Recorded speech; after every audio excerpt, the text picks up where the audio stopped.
제목 같이 한번 고백합니다. 예수를 깊이 생각하라.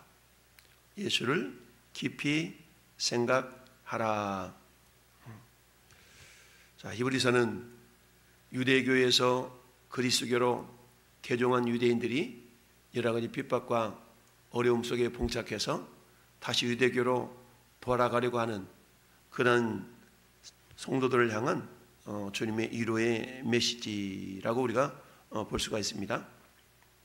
그래서 그런 어려움과 환난과 역경이 있음에도 불구하고 우리 예수님은 그저 외면하시는 분이 아니라 이 2장 18절에 있는 말씀처럼 그가 시험을 받아 고난을 당하셨은즉 시험 받는 자들을 능히 도우실 수 있느니라 라고 말씀하고 있습니다. 예수님이 이 땅에 인간의 모습으로 오신 것은 우리 믿는 자들을 자기 형제 삼으시고 또한 우리와 함께 하시기 위하여서 우리를 구원하셔서 우리와 함께 하시기 위하여서 예수님이 이 땅에 인간의 모습으로 오셨다라고 어제 우리가 묵상을 했습니다.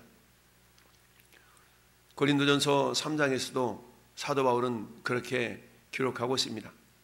너희는 너희가 하나님의 성전인 것과 하나님의 성령이 너희 안에 거하시는 것을 알지 못하느냐. 너희는 하나님의 성전이다. 거룩한 집이라는 얘기죠. 집이라는 말은 오이코스라는 그런 단어인데요, 오늘 본문에도 집이라는 단어가 나오죠.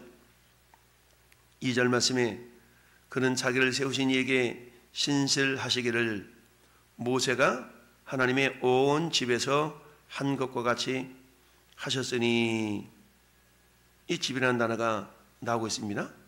5절 말씀, 3절 말씀에도 그는 모세와 같이 모세보다 더욱 영광을 받을 만한 것이 마치 집 지은 자가 그 집보다 더욱 존귀함 같으니라. 5절 말씀에도 모세는 장래 말할 것을 증언하기 위해서 하나님의 온 집에서 종으로서 신실하였고, 6절에도 하나님의 집을 맡은 아들로서 그와 같이 했다. 이 집이라는 단어가 계속 나오고 있죠. 이 집이라는 단어는 오이코스라는 단어인데, 이것은 꼭 건물로서 집만 의미하는 것이 아니라 가족 구성원들을 의미하기도 하죠. 여기서 히브리서 기자가 이 집으로 표현하고 있는 것은 구약시대의 이스라엘 공동체뿐만 아니라 신약시대의 그리스도의 공동체, 즉 교회를 상징적으로 표현한 말이다 라고 이야기할 수 있어요. 그런데 1절에 그러므로 함께 하늘의 부르심을 받은 거룩한 형제들아, 이 함께라는 단어는 굉장히 중요합니다. 왜냐하면 교회 공동체라는 것은 홀로 이루어지는 것이 아니기 때문이죠. 여러분, 집이라는 것은 아버지가 계시고 어머니가 계시고 자식들이 또는 할아버지 할머니도 이렇게 계심으로 우리가 집, 가정을 이루고 있는 것이죠. 따라서 하나님의 집이라는 것도 역시 마찬가지, 나 혼자 예수 믿는 사람으로서 하나님의 집을 이루는 그런 존재가 아니라 함께 어우러지는, 즉 우리가 예수 그리스도를 믿음으로 말미암아서 고향도 다르고 배움의 지식도 다르고 성향도 성격도 다 다르지만 예수 그리스도라는 그 주님으로 인하여서 우리는 한 몸 이루는 거룩한 존재, 거룩한 공동체가 된 자들이죠. 따라서 우리는 어때요? 에베소서 2장에 있는 말씀처럼 사도 바울이 우리는 함께 지어져가는 공동체다 라고 말씀을 하죠. 따라서 함께라는 단어는 이처럼 중요한 단어입니다. 여기서 함께라는 단어가 메토코스라는 단어를 사용하고 있는데, 이 단어는 동역자라는 의미도 있습니다. 즉 우리는 교회를 몸에 비유를 많이 합니다. 그 몸의 머리는 예수님이시고 몸의 각 지체들이 성도 한 사람 한 사람일 수가 있는데요, 여기서 함께라는 그런 단어는 여러분 동역자라는 의미가 있다고 그랬죠. 즉 이 동역자, 동료, 이런 의미를 가지고 있는 이 함께라는 단어는 우리 몸에 여러 가지 지체들이 있는데, 그 지체들이 귀한 지체나 덜 귀하게 여겨질 수 있는 지체들이 할지라도 그 역할을 각자가 나름대로 감당할 때에 온몸이 건강하게 이렇게 유지가 될 수가 있는 것이죠. 따라서 교회 공동체를 이루고 있는 성도 한 사람 한 사람은 교회 우리 온몸의 지체인 것처럼 교회의 지체인 것이죠. 따라서 그 어떤 성도도 소외되거나 뒤로 빠지거나 이럴 수가 없는 겁니다. 모든 지체가 함께 합력하여서 주님 몸된 교회를 세워나갈 수 있기 때문이죠. 오늘 말씀의 제목, 예수를 깊이 생각하라. 깊이 생각하라. 예수님을 깊이 생각하라. 깊이 생각하라. 예수님을 깊이 생각한다는 것은 그저 우리가 지식적으로만 아는 것이 아니라 그분과 깊은 사귐을 가지고 그분이 나와 어떤 관계가 있는가를 깊이 숙고하라라는 의미가 있습니다. 이것을 또한 적절하게 표현한 단어가 빌립보서 2장 5절에 너희 안에 이 마음을 품으라 곧 그리스도 예수의 마음이다 라는 얘기죠. 우리가 예수님 마음을 품는다는 것은 예수님을 깊이 상고하지 않냐고, 깊이 생각하지 않냐고 예수님의 마음을 우리 안에 품을 수가 없죠. 따라서 오늘 1절 하반절 말씀에 있는 것처럼 예수를 깊이 생각하라. 근데 그 예수님 어떤 분이냐? 1절 상반절에 보니까 하늘의 부르심을 받은 거룩한 형제들아, 함께 하늘의 부르심을 받은 거룩한 형제들. 저나 여러분들은 하늘의 부르심을 받은 거룩한 형제들이 되었죠. 우리가 믿는 도리의 사도이시며 예수님은 어떤 분인가?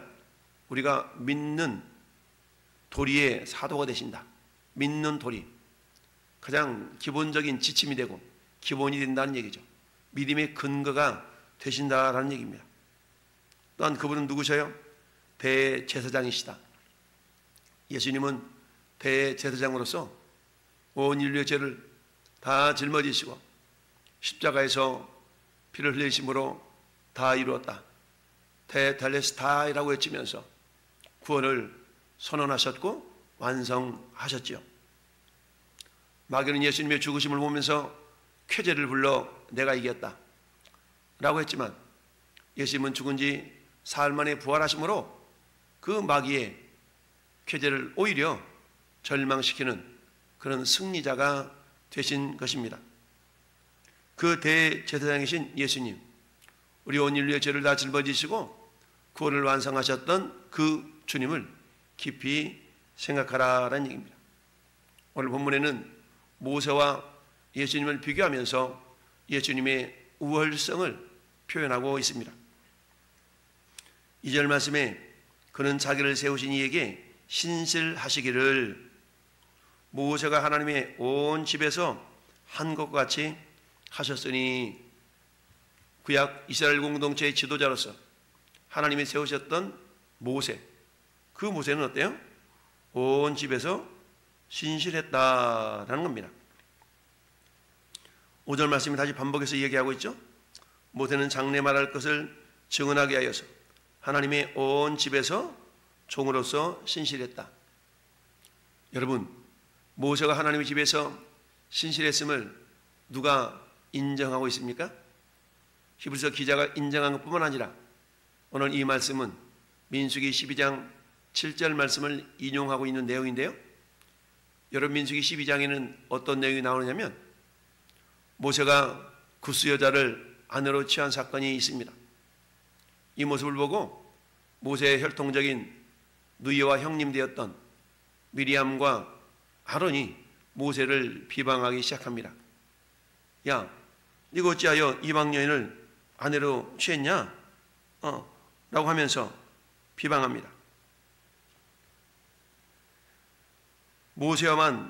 하나님께서 모세와만 말씀하셨느냐? 우리와도 말씀하지 아니하셨느냐 하며 여호와께서 이 말을 들으셨더라. 이 사람 모세는 온유함이 지면의 모든 사람보다 더하더라. 그러면서 하나님께서 장막 앞으로 나오라 라고 주님이 말씀하시죠. 그들이 주님 앞에 섰을 때에 하나님이 하신 말씀입니다. 이르시되 내 말을 들으라. 너희 중에 선지자가 있으면 나 여호와가 환상으로 나를 그에게 알리기도 하고 꿈으로도 그와 말하기도 하였거니와 내 종 모세와는 그렇지 않냐고. 그는 내 온 집에 충성함이니라 라고 우리 하나님께서 직접 모세를 인정해 주셨죠. 이처럼 모세는 하나님의 집, 즉 이스라엘 공동체에서 종으로서 하나님께 신실하게 충성한 자였다라고 말하고 있는 반면에 예수님이 어떤 분인가? 그는 3절 말씀에 그는 모세보다 더욱 영광을 받을 만한 것이 마치 집 지은 자가 그 집보다 더욱 존귀함 같으니라. 모세는 하나님의 집인 이스라엘 공동체의 관리자로서 충성했다면 하나님의 집 이스라엘 공동체를 세우시고 만드신 분은 예수님이시다 라는 것을 말씀하고 있습니다. 따라서 집보다 지은 이가 더욱더 귀하게 여겨질 수가 있어야 되죠. 여러분 화랑에 걸려있는 그림을 바라보면서 야, 그림 멋있다, 아름답다 라고만 한다 그러면 우리가 전시장에 간 목적을 절반밖에 이루지 못하는 것이죠. 그런데 이 그림 누가 그렸대? 이 화가는 누구지? 아름다운 그림을 그린 그림을 보고 우리가 감사하며 찬양하며 칭송한 반면에 그 그림을 그린 화가를 생각하지 않는다면 우리가 전시에 간 목적이 절반밖에 이루어지지 않는다.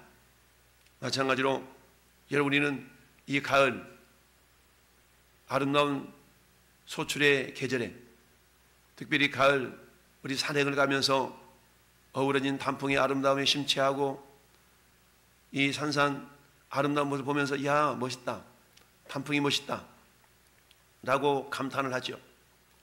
그러나 사계절의 아름다움을 지어가시며 빚어가시는 그 하나님의 손길에 대해서는 많은 사람들이 잊고 삽니다. 집보다 집을 지은 이가 더 위대한 것처럼 자연의 아름다운 사계절의 아름다움을 우리가 누리고는 있지만 그 아름다운 자연 만물을 지으신 하나님을 우리가 생각하지 못한다면 우리 인간 어리석은 존재가 될 수가 있다라는 얘기인데요.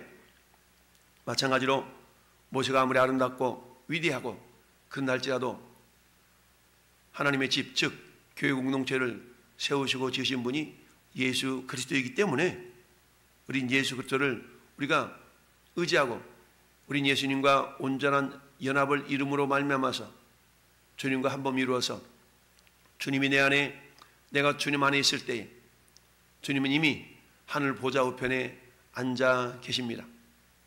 우리는 이미 신분적으로는 주님과 함께 하늘에 앉힌 바가 된 자들입니다. 이것을 우리가 소망 삼고 6절에 보니까 그리스도는 하나님의 집을 맡은 아들로서 신실하였으니 우리가 소망의 확신, 자랑을 끝까지 굳게 잡고 있으면 우리는 그의 집이라. 즉 집이라는 것은 사람이 거주에 사는 것처럼 이 집이라는 표현을 우리는 성전으로도 바꿔 부를 수가 있죠. 하나님께 친히 우리를 거처 삼으시고 우리 안에 우리와 동고동락 함께 하시는 주님을 늘 우리가 뭐예요? 깊이 생각할 때에 주님 우리를 생명길로 인도해 가시는 것뿐만 아니라 우리 하나님 아버지 보좌에 지금 주님께서 보좌 우편에 계신 것처럼 언젠가 우리도 이 육신을 벗을 날 영원한 주님의 나라에서 주님과 함께 영원히 왕노릇하는 날이 있다. 이것을 보아라. 이 소망을 품고 확신을 가지라라는 얘기죠. 그리고 그런 주님이 내 안에 계시면 뭐 해야 돼요? 자랑할 수 있어야 됩니다. 여러분, 교회 존재 목적을 어제 두 가지를 말씀드렸죠. 첫째는 하나님을 예배하고 둘째는 그 예배하신 하나님을, 예배하는 하나님을 얼마나 위대한가를 전하는 겁니다.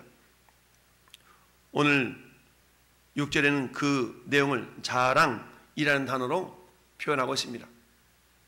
오늘 한 달도 우리를 하나님의 집 삼으신 그 주인이신 예수 그리스도를 우리는 모시고 살고 있는 거룩한 자들입니다.